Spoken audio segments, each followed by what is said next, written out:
안녕하세요. 도쿄에서 사주 보는 남자 사주인 도쿄입니다.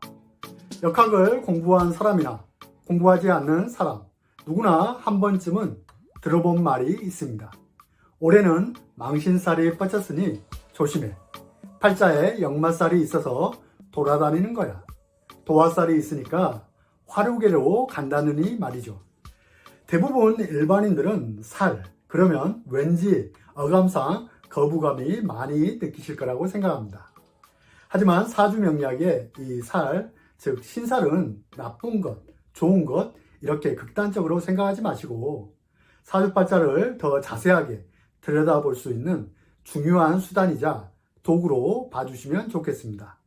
사주명리학을 공부하는 사람에 따라 신살을 취급하는 분들도 계시고 그렇지 않는 분들도 계실 거라고 생각합니다. 저는 각자 자신만의 학문 스타일은 존중되어야 한다는 마인드라서 신사를 적용해야 한다, 하지 말아야 한다 이런 말은 중요한 것 같지 않습니다. 다만 저의 경우 명리학을 처음 입문하게 된 이렇게 입문하게 만들어준 책이 고 박일우 선생님의 책이었고 그분의 내용을 토대로 영향을 많이 받았기 때문에 사주를 해석하는 데 있어서 신사를 매우 중요하게 활용합니다. 가령 예를 들어 올해 내가 식신운이 들어왔다고 한다면 새로운 일, 의식주의 확장, 전문성 이렇게 이야기할 수 있겠지만 신살 중에 12신사를 사용하면 더욱더 구체적인 식신의 모습을 설명할 수 있습니다.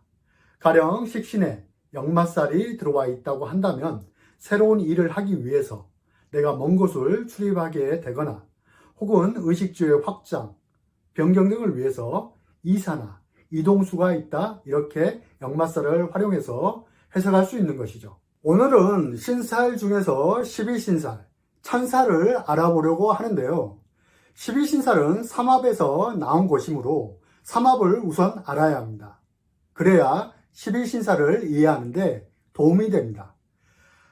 머리 아프게 복잡한 건 질색이야 하시는 분들은 만세력 어플에 자신의 생년월일시를 입력해도 신사를 알 수 있으니까 참고하시면 도움이 되겠습니다.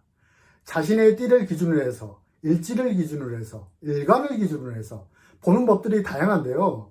사실 12신살은 원래 띠를 기준으로 해서 나온 것이니까 띠를 기준으로 해서 설명하겠습니다. 자신의 띠를 기준으로 파악하시면 되겠습니다. 각각의 삼합 그룹을 보면 인호술 그룹, 사유축 그룹, 신자진 그룹, 해묘미 그룹. 그런데 올해가 뱀띠 해이니까 제가 사유축 그룹을 기준으로 해서 해석하겠습니다. 왼쪽에 있는 인호술은 하이 그룹, 가운데 사유축은 동종 그룹, 오른쪽 신자진은 상위 그룹, 해묘미는 반대 그룹 이렇게 한번 나눠보자고요. 그럼 이제부터는 내가 직장인이다 하고 머릿속으로 한번 상상을 해보세요.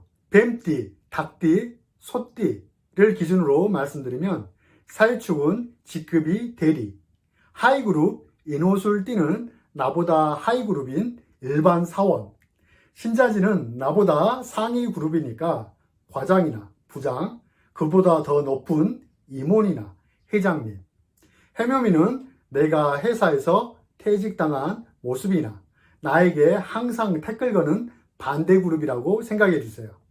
자, 이 네 가지 그룹들 중에서 가장 회사에서 주도권과 파워, 권력, 내가 함부로 만날 수 없는 사람이 바로 천살이 되겠습니다. 누구죠? 회장님이시죠?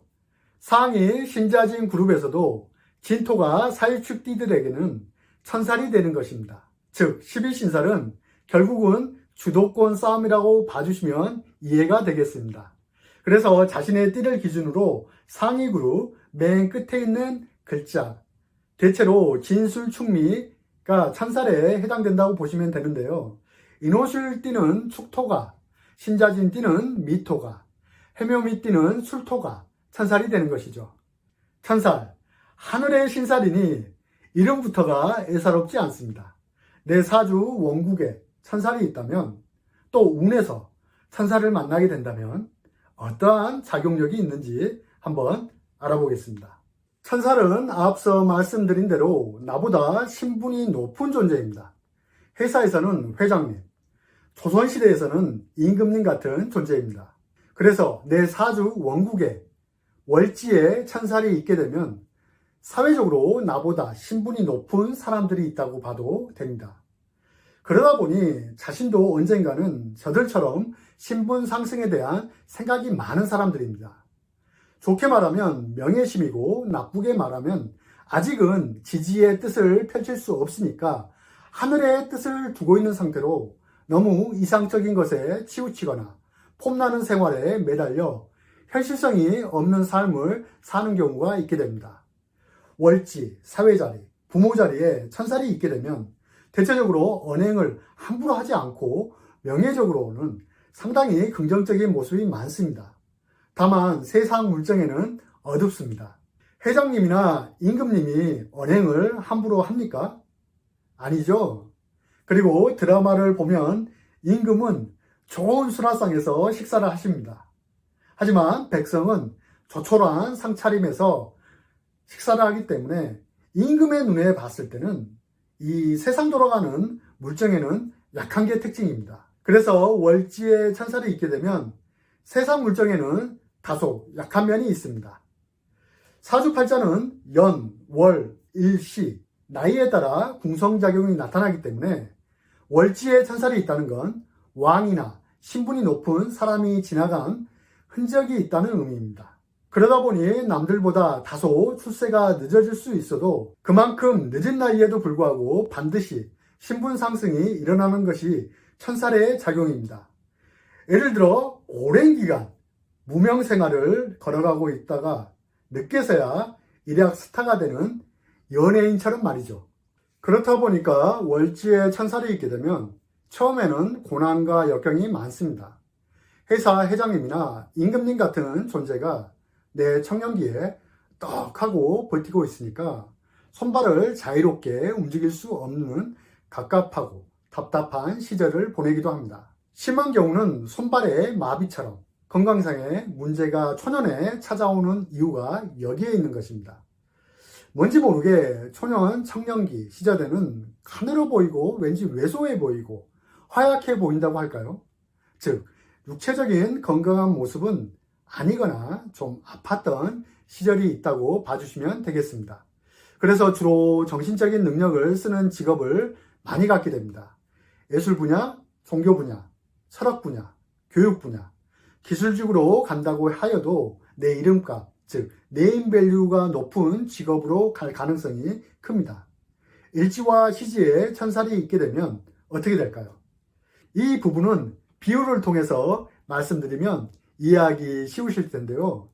회장님이나 임금님 취미, 개인 생활을 보면 어떻죠? 취미를 보더라도 고상하고 싸구려 물건보다는 고풍스럽고 왠지 있어 보이고 술을 마셔도 밥을 먹어도 분위기, 인테리어 좋은 환경에서 개인 생활을 즐깁니다. 취미를 가져도 고상한 취미를 가지고 속된 말로 싸구려, 천박한 물건은 취급도 안 합니다. 그래서 내 사주 일지에 천살이 있게 되면 자신 스스로가 신분이 높은 존재라고 생각하기 때문에 커피를 마셔도 일반 커피보다는 분위기 좋은 곳에서 그 나름의 커피를 마시는 것이 일지 천살의 모습입니다. 혹은 일지가 아니어도 육신으로 식상이 천살에 임한다고 하여도 먹는 장사를 가령 한다고 한다면 고급진 먹거리 혹은 간식을 먹어도 고급진 걸로 먹습니다. 이것이 심하면 공주병, 왕자. 아시죠? 제가 무슨 말을 하는지요. 아무튼 일지에 천살이 있다는 건 신분이 높은 존재가 들어와 있다는 것이고 나는 그것을 일지에 깔고 앉아 있으니까 항상 생각이 신분 상승에 대한 꿈이 강한 사람입니다. 그래서 그런지 남에게 고개 숙이는 일이 매우 서투릅니다. 일지가 천살이라는 것은 반대로 사회가 나보다 신분이 낮은 모습으로 바라보는 것이죠. 그래서 대체적으로 일반 직장인보다는 자신만의 자질을 개발해서 자영업 혹은 창업을 하시는 분들이 많습니다. 천살은 보통 진술충미에 위치하는데 제가 예전 진술충미를 다른 영상에서도 언급했지만 이중성을 가지고 살아가고 있습니다. 가령 내가 주업이 있는데 부업을 하면서 살아가다가 그 부업이 오히려 주업보다 더 낫다고 생각해서 그 부업을 가지고 자신만의 사업을 하게 되는 경우라고 봐주시면 되겠습니다. 다만 사업의 아이템이 주로 세속적인 장사보다는 정신적인 아이템을 다루는 일, 물건을 팔아도 고급진 아이템이 좀 더 긍정적이라고 볼 수 있겠습니다. 내 일간이 임금을 깔고 있는 모습이니 배우자의 모습이 천살이 되겠네요. 그러면 배우자의 직업이 사회적으로 명예가 있는 모습이므로 매우 긍정적으로 작용된다고 볼 수 있겠습니다. 반대로 일지에 천살이 있다는 건 배우자의 모습이 임금이라는 내용인데 일지와 시지는 지극히 내가 개인적으로 사용할 수 있는 자리이기 때문에 배우자를 함부로 막 부려먹거나 사용하게 된다면 반드시 천살의 반역자가 발동되기 때문에 건강상의 문제가 찾아올 수 있으니까 이 부분은 주의를 해주시면 좋겠습니다. 주로 정신적인 건강 문제가 찾아올 수 있으니까 항상 기혼자는 배우자를 존중하는 마음으로 대하여 주시길 바라겠습니다. 시지는 나의 개인적인 사상과 가치관이 머무는 인생의 최종 결과물입니다. 그러다 보니까 늦은 나이에도 내가 외부로 보여지는 내 간판, 명예가 있다는 것이고 내 꿈을 위해 내가 끊임없이 노력하고 개발하는 모습이 존재한다고 보시면 되겠습니다. 그리고 그것이 일이 되었던, 공부가 되었던 과거 때부터 꼭 이루고 싶었던 꿈을 늦은 나이에 이루거나 그러한 사항을 마주한다고 보시면 되겠는데요. 왜냐하면 천살은 내가 이루고 싶은 모습, 나도 저들처럼 신분 상승을 꿈꾸는 모습이니까요. 그것이 인생의 최종 결과물 시지에 있어서 그렇습니다. 또한 시지는 자식 자리이잖아요. 그러다 보니까 자식이 임금 노릇을 한다. 물론 그럴 수도 있겠지만 너무 그렇게만 보지 마시고 내가 많은 것을 보태주어야 하고 물심양면껏 힘쓴 자식이 존재한다고 봐주시면 되겠습니다. 천살에 놓인 자식이다 보니까 나보다 신분이 높은 존재이므로 장성하게 되면 사회적으로나 신분이나 지위가 높은 명예와 유명세가 있는 자녀가 될 수 있는 것이죠. 혹시 정신적인 능력을 쓰는 예술, 종교, 철학 분야 이러한 관련성이 있는 일을 직업으로 사용하는 자식이 존재한다고 봐주시면 되겠습니다. 천살은 주로 사적인 부문보다 공적인 정신적인 속성이 강한 신살입니다. 그래서 사회성으로 쓰일 때는 긍정적으로 작용되지만 사적이나 개인사나 인간사로 쓰일 때는 다소 답답함이 요구되는 모습이 많습니다. 그럼 이러한 천살이 운에서 올 때는 어떠한 작용력이 있는지 알아볼게요. 먼저 대운에서 만나게 되면 고급진 생활, 귀족 생활, 왕족 생활자를 꿈꾸며 동경하게 됩니다. 그러다 보니 나도 신분 상승에 대한 꿈과 희망을 품고 살아가는 것이죠. 대체로 남보다 신분이 높거나 능력자가 머물러주는 대운의 환경이기 때문에 내가 기댈 존재, 임금에게, 회장님에게 무언가를 부탁하거나 청탁할 수 있는 시기가 됩니다. 혹은 이러한 존재에게 발탁이 되거나 하면 명예적인 상승과 이권을 챙길 수 있는 운이기도 합니다. 미혼자인 여성인 경우에는 임금님에게 발탁이 되기도 하니까 결혼도 노려볼 수 있는 운이 되는 것이죠. 한마디로 내가 크게 설치지 않고 능력자에게 묻어가면 그만큼 나에게 혜택이 주어지는 시기인 것이죠. 문제는 천살이 대운으로 왔을 때는 큰 변화, 변폭을 동반하게 되는데요. 그것이 천살이 머무는 곳이 진술충미 대운이 되기 때문입니다. 지금 말씀드리는 천살 위에 백호살, 개광살, 화개살, 12운성, 인묘작용 등 다양하게 발생하기 때문에 무조건 긍정적인 측면만 있는 것은 아닙니다. 임금님, 회장님이 머물러 있는 시기는 좋은 점도 있지만 반대로 내가 이러한 존재와 함께 대운을 걸어가는 동안은 내 삶이 대단히 불편해집니다. 함부로 행동할 수도 없고 결도 있고 매너 있게 왕족처럼 행동해야 하니까 여간 불편한 게 아닙니다. 여기서 사주 해석에 활용할 수 있는 것을 보자면 함부로 움직이지 못하니까 육체적인 신체상 건강 불안이 찾아옵니다. 특히 나이 든 연장자의 경우는 건강에 각별히 신경을 써야 하는 시기이고 말 그대로 천살, 하늘에서 내려오는 왕명 같은 것이기도 하니까 건강을 잘 관리해 주시는 것이 좋습니다. 온몸이 자유롭게 움직이지 못하니까 자연스럽게 이 정신적인 발전은 대단하게 이루어집니다. 그래서 이런 대운 때는 세상의 이치를 공부를 하거나 자기 개발, 자격, 면허를 추구하는 사람들이 많습니다. 제가 예전 영상에서도 진술충미 대운을 언급한 적이 있는데 보셨을 분들은 기억하시겠지만 진술충미 대운은 초반과 후반을 각별히 신경 써서 보라고 제가 말씀드렸습니다. 계절의 전환점이고 전환점은 반드시 터닝포인트, 변곡점을 만들어내기 때문에 천살 대운도 마찬가지입니다. 대운의 초중반에 아무리 잘 나간 사람이라도 후반부로 갈수록 어려움에 직면할 수 있습니다. 왜냐하면 천살 대운 때 내가 누리는 모든 것들은 온전히 내 힘이 아니라 나의 뒷병일 뿐이니까 모든 일에 있어서 무리한 확장이나 주도권을 가지고 한몫 챙기려고 크게 설치게 되면 왕을 기만했기 때문에 징벌이 매우 가혹합니다. 그래서 천살 대운을 잘 보내려면 우선은 크게 설치지 않고 윗사람 나보다 능력자에게 기대어서 보내는 것이 좋고 만약 그게 안 된다면 하늘에 기도하는 마음으로 제 신분을 높여주세요. 승진하게 해주세요. 부자 되게 해주세요. 등 이렇게 기도하면서 지내야 합니다. 제가 웃으면서 이렇게 말씀을 드렸습니다만 정말로 천살 때는 내가 주도권이 있는 시기가 아니에요.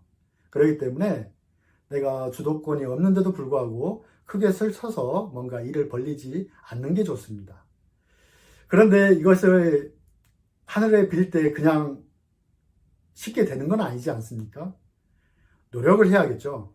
그래서 천살 대운 때는 자기개발, 능력개발, 자격, 기술, 면허, 수양 이런 데에 초점을 두어서 정신적으로 나의 신분을 높여가는 운으로 보내셔야 합니다.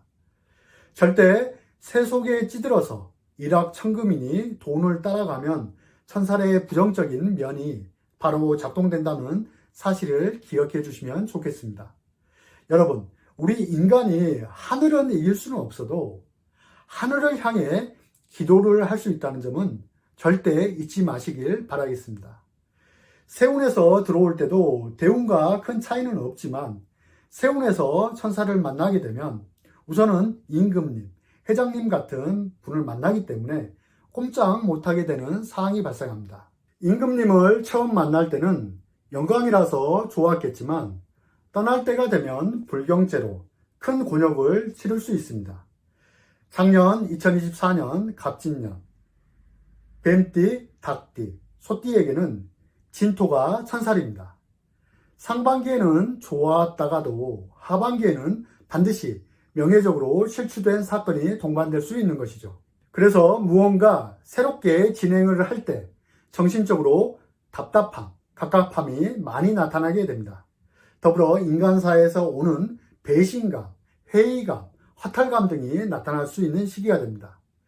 천살 세운은 내가 주도권을 가지고 움직이지 말라. 이게 전제 조건이 되는 것입니다. 특히 사업을 하는 사람처럼 실속을 차려야 하는 입장이라면 더욱더 갑갑함이 따라올 수 있기 때문에 내실에 충실하고 부족한 부분을 보완, 개발하면서 보내시는 것이 좋습니다. 그래서 천살 세운 때는 무언가를 벌리려고 하지 말고 낮은 자세, 겸손한 자세로 보내시는 것이 좋고 주도권을 가지고 하는 것들은 일단 큰 진전이나 발전이 없다고 보셔도 되겠습니다. 하지만 오늘 내일 하면서 큰 변화, 변동 없이 지내는 일이나 공공성, 공무적인 속성, 교육이나 종교, 예술 등 이런 분야에서 근무하신 분들은 명예적으로 발전이 주어진다고 볼 수 있는 것이죠. 여러분들 사주에 천살이 있다면 혹은 운에서 천살을 만나게 된다면 내 인생이 부유해지는 것보다 기함과 명예를 더욱 소중히 생각하는 사람입니다. 아무리 세상이 돈이 중요하다고 하지만 여러분들이 가지고 있는 명예와 기함에 비할 것은 못 됩니다. 혹시 지금까지 천산에 대한 오해가 있으셨다면 이 영상을 통해 한층 더 발전 있는 인생이 되길 진심으로 사주인 도쿄가 응원하겠습니다. 구독, 좋아요 부탁드리며 사주인 도쿄 감사합니다.